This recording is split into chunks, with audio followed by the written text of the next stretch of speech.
Hey guys, I'm T and welcome to the channel. If you're new here, we make trendy and fun crochet tutorials twice a week, and if you haven't already, smash that like button, drop a comment down below, and subscribe to join in on the fun. For today's tutorial, we embark on a journey to make the comfiest oversized t-shirt imaginable in a stitch combo we love for cozy modern crochet goodness. Speaking of, by now y'all already know the drill, but just in case you're new, modern crochet tutorials are dropping twice weekly, so consider clicking the bell to subscribe and you'll never miss an upload. Also, do me a huge favor and give this video a big thumbs up if you like it, or 2 thumbs down if you don't. Either way, it's a great way to show support so I can keep putting out free tutorials every Wednesday and Sunday. Now it's time to get on the show, so without further ado. For this project, any category 3 yarn will work, but I used a total of 400 grams of yarn. That's 1,430 yards if you're stateside. As for tools, a 6mm hook, scissors, stitch markers, and a tape measure. There is a written pattern down below. Use offer code TCDDIY for a discount off any $9.99 plus order, and enter this week's pattern giveaway by telling us if you'd rather start work late or finish early. Finish early every time for me. Nothing like not having to worry about work at the end of the day. Details for the giveaway down below. We're using 3 stitches for this project, and they'll be as follows. Chain, slip stitch, and single crochet. This tutorial is made for a size small. You can adjust it for your size, and we'll explain how to in the video, so let's get started. Getting this top started, we're all going to grab our category 3 yarn and make a slip knot. Then we're all going to grab our 6mm hook and start off by making an even number chain that reaches from the top of our shoulder down to where like the bottom of this top to be. Now I'd like for mine to be a little bit longer, so I'm going to start making a chain 100. That's just about 25 inches or 63 centimeters. And I actually already have this portion completed, so I'm just going to do a small sample size with you.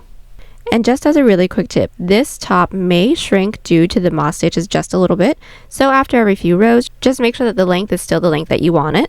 If it does shrink a little bit, you can always add some more stitches to your base chain, or you can steam it a little bit to try and stretch it out. Now that we have our chain, we're all going to block off that last chain and do a chain 1. Now that chain 1 doesn't count as a stitch, that's our turning chain. Then we're going to do a single crochet row. So into that chain that we blocked off, or that second chain from our hook, go ahead and insert with a single crochet. Again, into that following chain, insert with 1 single and continue with 1 single crochet into every chain. So we are back and our row 1 is complete.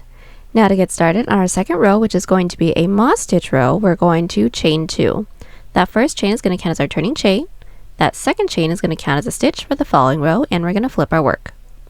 Then what we're going to do is skip that first stitch from our previous row, and into the next, simply insert with 1 single crochet. Now so far for our row 2, we should all have 2 stitches. That first is that chain that we made over our first single crochet, then into that next, which was a single crochet. So 2 stitches so far. From here, we're going to continue to chain 1, skip a stitch, single crochet into the next. That should give us a total of 4 stitches so far. Then from here, continue to chain 1, skip a stitch into the next with a single crochet to reach the end of the row. We are back and our row 2 is complete. This is going to be a 3-row repeat. So the third row in our repeat is going to be another moss stitch row. That's always going to start with a chain 2. First chain is a turning chain, second chain count as our first stitch for our following row and flip our work. And we're going to skip that first stitch from our previous row, which is our single crochet. And into the next, which should be our chain space, we're going to insert with a single crochet, giving us 2 stitches so far for this row, which is that chain space in that single crochet. Again, chain 1, skip a stitch, and into that chain space with 1 single crochet, and continue to chain 1, skip a stitch, single crochet into the next to reach the end of the row. So we are back and our first 3 rows are completed. Now what we're going to do from here is continue to repeat these 3 previous rows. So our following row is a single crochet row, so chain 1, flip our work and put 1 single crochet into every stitch. Then our 2 moss stitch rows. This is going to be the shoulder, so we won't have any increases or decreases until we now have a portion that can reach from mid bicep all the way over to the side of the base of our neck. Then I'll meet everyone back right after our second moss stitch row that ends along the bottom, so an even numbered one. as a really quick tip, since this is an odd number of row repeats, sometimes our second moss stitch row can end along the top like how this one does, or sometimes it can end along the bottom. If yours ended along the top, just do the following 3 rows, then your second moss stitch row should end along the bottom. Then I'll meet everyone back so we can get started on the neckline. We are back and my shoulder portion is now complete. Now I have a total of 54 rows. This width is just about 11 inches or 28 centimeters. We should have all ended along the bottom. So what we're going to do is first insert our stitch marker into any stitch marker from the top that will be the opposite from our hook, or the same edge that our tail end is in, right at the base of our neck. So I've inserted my stitch marker into the 16th stitch from the top. That's just about 3 inches or 8 centimeters. Now we're going to do our following row, which is a single crochet row for everyone. So since we're along the bottom, chain 1, flip our work. 1 single crochet into every stitch until we're worked into the stitch right before our stitch marker, then I'll meet you back. So we are back. We have just completed our first neckline row. Now the following 2 rows is going to be the same row sequence that we did for the shoulders, so a following moss stitch row. From where we're at, chain 2, flip our work, do our moss stitch all the way down. Then at the end of that row, chain 2, flip our work, do our moss stitch all the way up. Then I'll meet you back when we have those 2 following moss stitch rows completed. We are back. We have just completed our first 3 rows for the neckline. From here, we're going to continue to repeat these 3 previous rows, basically the same thing as the shoulder, just a little bit shorter, until we now have a portion that can reach across our chest over to the other side of the base of our neck. Then I'll meet everyone back right after a single crochet row that ends along the top, because then we can get started on the following shoulder together right away from there. So we are back. The width of my neckline is completed. I now have a total of 79 rows. My width is roughly 17 inches or 43 centimeters now. Now we're going to finish up with our second shoulder. What we're going to do is, since we all should have ended along the top right after a single crochet row, is we're all going to start by making a chain for the same amount of stitches that we skipped when we got started on our neckline. So for those of you that have my numbers, I inserted my stitch marker into the 16th stitch from the top, so I skipped a total of 16 stitches. So from here, I went ahead and made a chain 16. Now we're going to get started on the following row. Now this shoulder is basically mirroring this one, so the first shoulder row on this side is going to be a moss stitch row. So once we have our chain, what we're going to do is block off that last chain and do a chain 2. That first chain is a turning chain. That second chain counts as our first stitch for the following row. Now from here, we're going to single crochet into the 4th chain from our hook. So here's 1, 2, 3. That third is that one that we blocked off, and here's 4. Into that 4th chain, go ahead and insert with our first single crochet, and doing that should give us the first 2 stitches for this row. That first stitch is that chain space, that second is the top of that single crochet. From here, continue to chain 1, skip a stitch into the next with a single, and we're just going to continue on with our moss stitch all the way down. We are back. We have completed our first shoulder row. Now we should have ended with the same amount of stitches as the other shoulder portion, and from here we're just going to continue with our same row sequence. So 2 moss stitch, 1 single crochet row for the same amount of rows as the first shoulder portion. Once we have the same amount of rows, do a chain up 1 and cut, then I'll meet you back. So we are back. My second shoulder portion is complete. My total width now is just about 28 inches or 71 centimeters.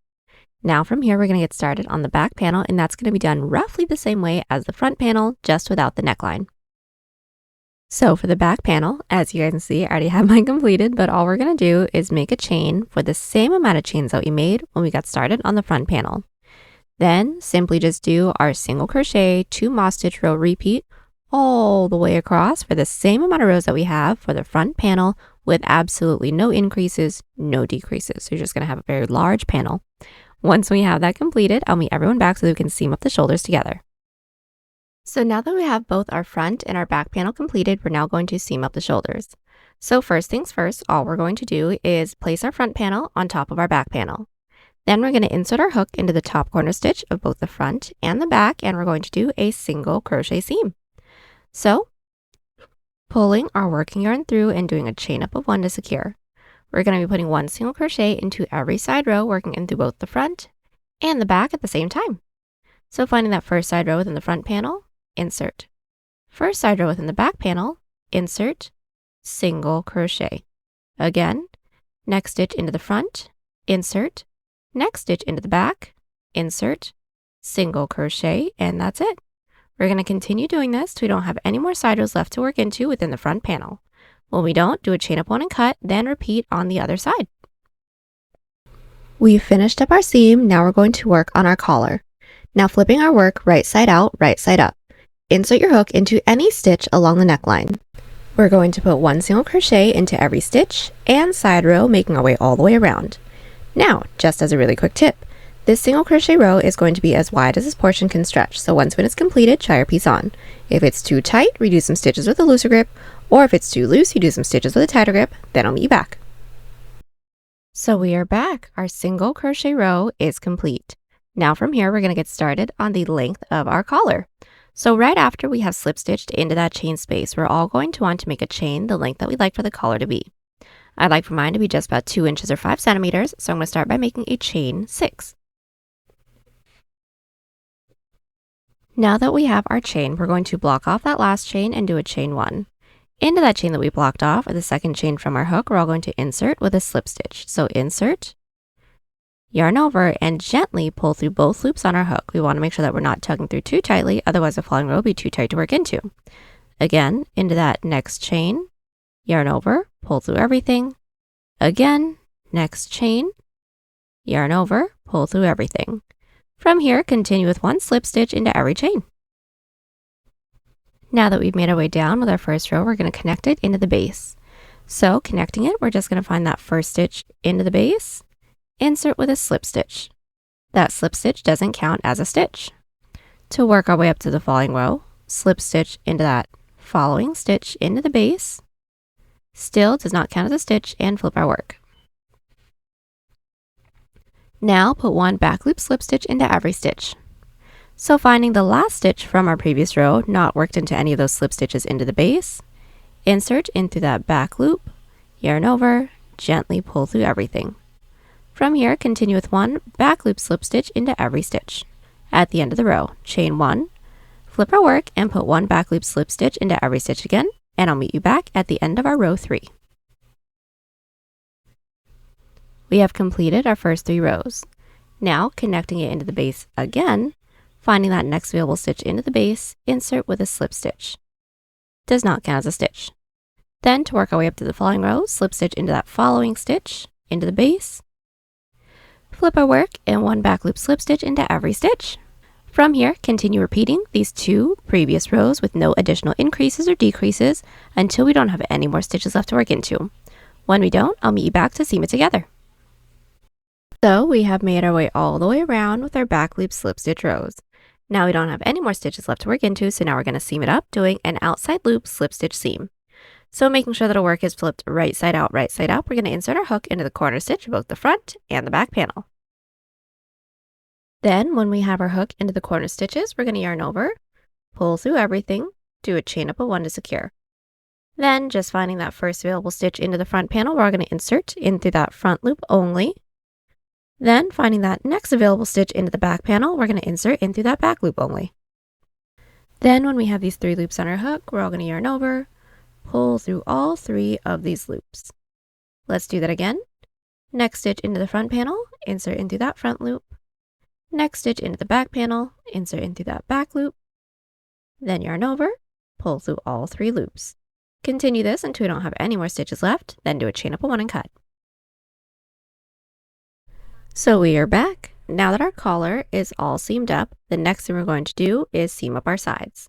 So first things first, we're going to want to try on our piece and insert our stitch marker into any stitch from the top for the width that we'd like for the sleeve to be. Now I'd like for my sleeve to be super duper wide, so I've inserted my stitch marker into the 46th stitch from the top. That's just about 11.5 inches or 29 centimeters.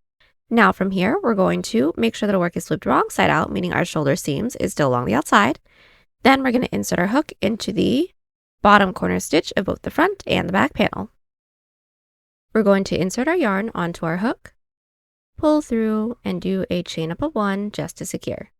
Then a single crochet seam. So finding that first stitch into the front panel, insert, first stitch into the back panel, insert, and single crochet. Then just once more, first stitch, next stitch into the front, next stitch into the back, single crochet, and we're going to continue doing this until we reach our stitch marker stitch, Then do a chain up 1 and cut and repeat on the other side.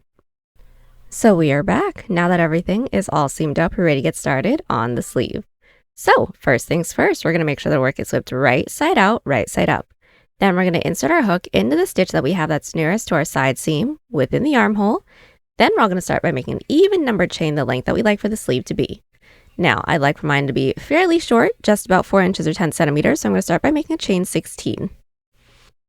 Now that we have our chain, we're going to do our single crochet row, so block off that last chain and do a chain 1. That chain 1 doesn't count as a stitch, that's our turning chain. Then into the chain that we blocked off for the second chain from our hook, we're going to insert with a single crochet, and just like how we did for the body, continue with 1 single crochet into every chain. So now that we've made our way all the way down with our row 1, we're going to connect it into the base. Now connecting it into the base is going to be done the same way as our collar. So just finding that next available stitch into the base, insert with a slip stitch. That slip stitch doesn't actually count as a stitch, that's just to connect. Then to work our way up to the following row, slip stitch into that following stitch into the base. Still doesn't count as a stitch, and the following row is going to be a moss stitch row, so the same row sequence as the body. Now whenever we're starting our moss stitch row from the base, we're always going to start it with a chain 1 and flip our work. We are going to skip that first stitch from our previous row, remembering not to work into any of those slip stitches into the base. Then single crochet into the next. And so far for our row 2, we should all have 2 stitches. That first is that chain space, second is that single crochet. From here, continue to chain 1, skip a stitch, single crochet to reach the end of the row. We're now at the end of our row 2. Now we're going to get started on our row 3. So it's going to start with a chain 2. First chain counts as a turning chain. Second chain counts as a stitch for the following row. Flip our work, we're going to skip that first stitch from our previous row and into the next, which is our chain space. Insert with a single crochet. From here, continue to chain 1, skip a stitch, single crochet into the next. We're now at the end of our row 3. Now just to connect it together again, we're going to slip stitch into that next available stitch into the base. Remember that doesn't count as a stitch. To work our way up to the following row, slip stitch into that next available stitch. And from here, we're going to repeat our 3 previous rows, which is a single crochet row and then 2 moss stitch rows. We're going to continue on with that, no increases, no decreases, connecting it into the base the same way that we just did, making our way all the way up and around. Then, once we don't have any more stitches left to work into, I'll meet you back so we can seam it up. And just as a really quick tip, this is going to be the same 3-row repeat as the body. So sometimes the single crochet row is going to start along the outer edge, sometimes they're going to start along the base just like this one. But it is still going to be the same 3-row repeat, and it is going to be connected in the base the same way that we just did. Continue on with these 3 rows, making our way all the way around, then I'll meet you guys back so we can seam it all together. So we are back. We have made our way all the way around with our sleeve rows. We don't have any more stitches left to work into, so now we're going to seam our sleeve together. And the seam for the sleeve is actually going to be done exactly the same way as the side seam, so I'm just going to talk you guys through it. To do our single crochet seam, we're going to flip our work wrong side out, then do our same exact single crochet seam till we don't have any more stitches left to work into. When we don't, do a chain up 1 and cut, repeat on the other side. So we are back. When both of our sleeves are completed, we are all done. Now the last thing we have to do is simply weave in all of our ends. And there you have it, y'all. Hope you enjoyed the tutorial. Join us on Instagram, Pinterest, or Twitter. Those links are down below. And don't forget to like and subscribe to the channel if you haven't already. Catch you on the next one. Bye.